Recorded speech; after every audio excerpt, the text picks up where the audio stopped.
안녕하세요. 강남 세브란스병원 흉부외과 문덕환입니다. 다한증이라는 것은 과도하게 땀이 많이 나서 일상생활에 불편함을 초래하는 질환을 이야기합니다. 흔히 보통 땀은 몸속의 체온을 조절하기 위해서 기본적으로 누구나 다 흘리는 거지만 과도하게 이게 계속해서 멈추지 않고 나는 상황을 다한증이라고 이야기합니다. 내 몸의 어느 곳에서는 다 날 수 있지만 대부분 국소 다한증이라고 하면 손, 겨드랑이, 발, 그리고 얼굴, 머리 다한증, 그 외에도 다른 곳에서 충분히 나는 전신 다한증 이렇게 나누고 있습니다.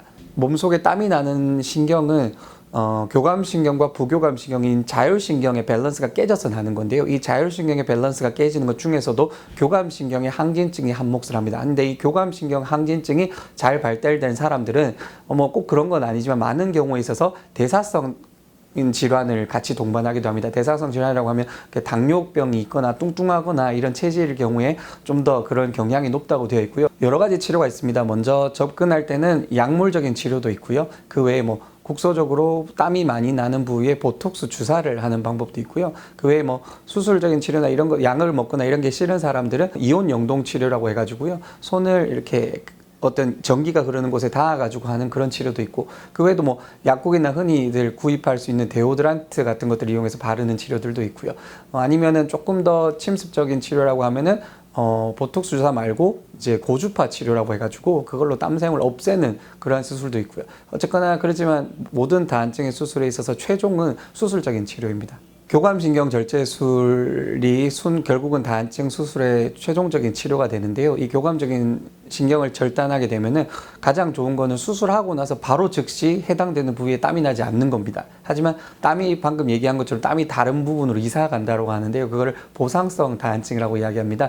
물론 보상성 다한증은 모든 교감신경 절제술을 한 경우에는 모두 다 생길 수 있지만 최근 들어서는 손이나 발 그리고 겨드랑이 부분들을 해당이 되는 곳에 타겟을 해서 수술을 하게 되면 보상성의 다한증 자체는 별로 많지도 않고요. 한 5% 이내에서 조금 이제 어느 정도 생길 수 있다라고 하지만 대부분 그런 보상성 다한증은 우리가 보통 이제 약물적인 치료나 아니면 또다시 수술적인 치료나 이런 것들을 통해서 충분히 극복 가능합니다. 손이나 겨드랑이 다한증 같은 경우에는 가슴으로 접근해서 흉추에 있는 교감신경을 절제를 하는 수술이고요.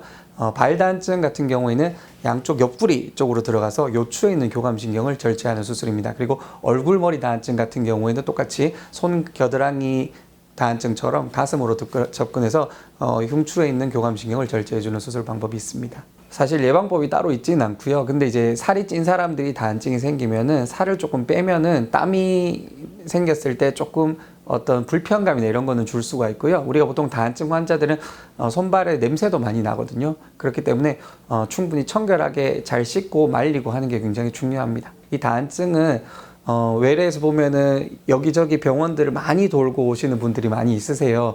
왜냐하면 한방이나 여러 가지 치료들도 있고 민간요법들도 워낙 많은데 결국 궁극적으로는 여기에 대해서 많은 환자들과 많은 대화를 하고 여러 과가 협력을 해서 치료를 해야 되는 게 맞거든요. 그래서 저희 병원 같은 경우에는 흉부외과 수술은 하지만 가정의학과 선생님이나 아니면 정신과 선생님들이 같이 동반이 되어서 환자들을 돌봐주고 있습니다.